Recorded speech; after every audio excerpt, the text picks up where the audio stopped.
আসসালামু আলাইকুম আরহামাতুল্লাহ।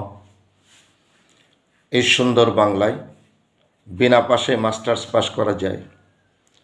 13 সালের চিত্রে তাই বলে, যখন চিটাগাং থেকে শাপলা চত্বরে এসে হাইকোর্ট থেকে বঙ্গবন্ধুর ছবি উৎখাতের ঘোষণা দিয়ে আন্দোলনে নেমে গেলেন, পরিচয় দিলেন হেফাজতে ইসলাম।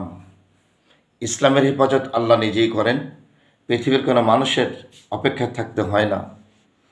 এদেরকে রাতের অন্ধকারে যা ঘটল আল্লাহ জানে, ফেরেশতা জানে, এদেশের মানুষ অনুমানে যতটুকুন ধরতে পেরেছে।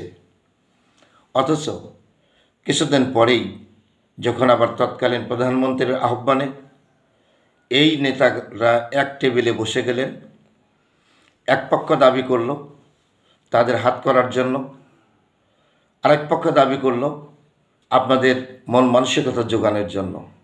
তাই তৎকালীন প্রধানমন্ত্রীকে বলে দিলেন, আজ থেকে আপনি কওমির মা, কওমি জননী, কওমি মাদ্রাসা আপনার।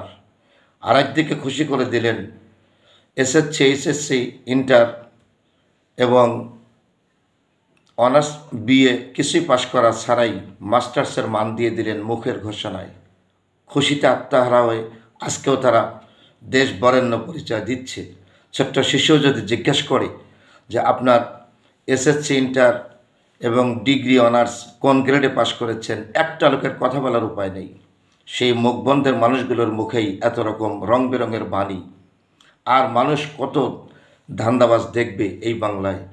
তাই সকল ব্যক্তিকে বলতে চাই, দাবি করি সচেতন সুশিক্ষিত ব্যক্তি, যদি এতগুলো সার্টিফিকেট ছাড়াই মাস্টার্স পাস করা যায়, তাহলে আমার আপনার সন্তান কেন বছরের পর বছর লক্ষ লক্ষ টাকা ব্যয় করে বিভিন্ন শিক্ষা প্রতিষ্ঠানে সময় ব্যয় করছে? একবার মাস্টার্সের ঘোষণা হলেই তো পাশ করা যায়। তাই এই সমস্ত বোকার স্বর্গ থেকে অশিক্ষিতদের শিক্ষিত ঘোষণা দিয়ে যে বিভ্রান্তি বাংলাদেশের চলছে, আসুন আমরা সকলেই এর প্রতিবাদ করি, আমরা এর থেকে দূরে থাকি।